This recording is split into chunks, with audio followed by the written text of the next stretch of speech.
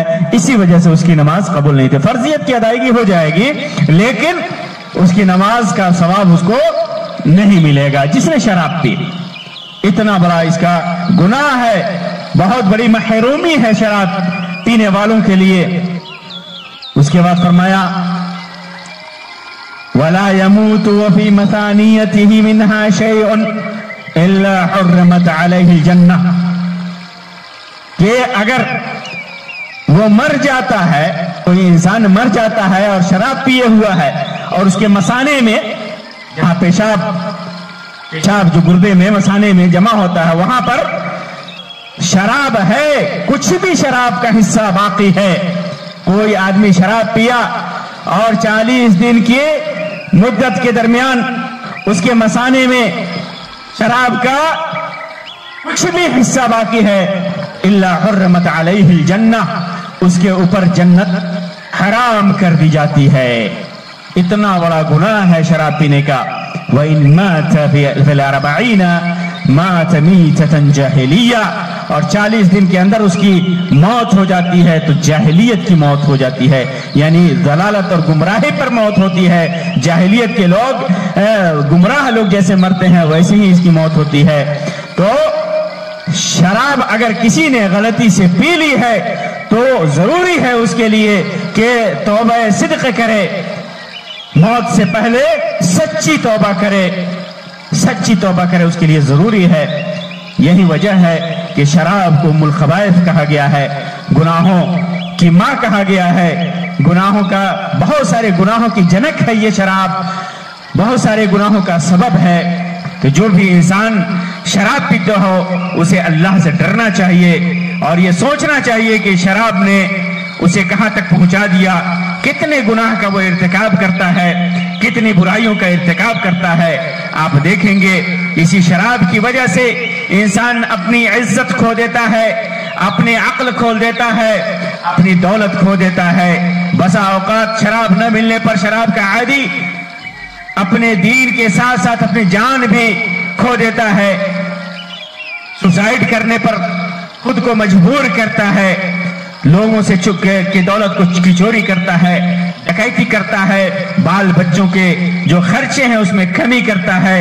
یہ شراب، اس شراب نے بہت سارے معاشروں کو برباد کیا ہے، بہت سارے سماج کو تباہ کیا ہے. یہ شراب دین کے حساب سے بھی نہایت ہی خطرناک ہے اور قانوناً بھی سب سے بڑا جرم ہے، بہت بڑے جرائم میں سے ایک جرم ہے، بہت سارے جرائم اور گناہوں کا جنک ہے.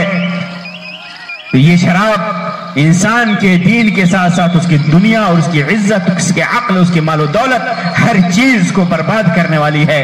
اللہ تبارک و تعالیٰ سے دعا ہے کہ اللہ تبارک و تعالیٰ ہمارے بھائیوں کو شراب جیسے خطرناک اور گناہ کی چیزوں سے بچنے کی توفیق عطا فرمائے. جن بھائیوں نے ارتکاب کیا انہیں توبہ کی توفیق عطا فرمائے اور ان کے گناہوں کو اور ہمارے گناہوں کو معاف فرمائے. آمین رب العالمین. وآخر دعوانا ان الحمد للہ رب العالمین وصلی اللہ علی خیر خلقہ وسلم.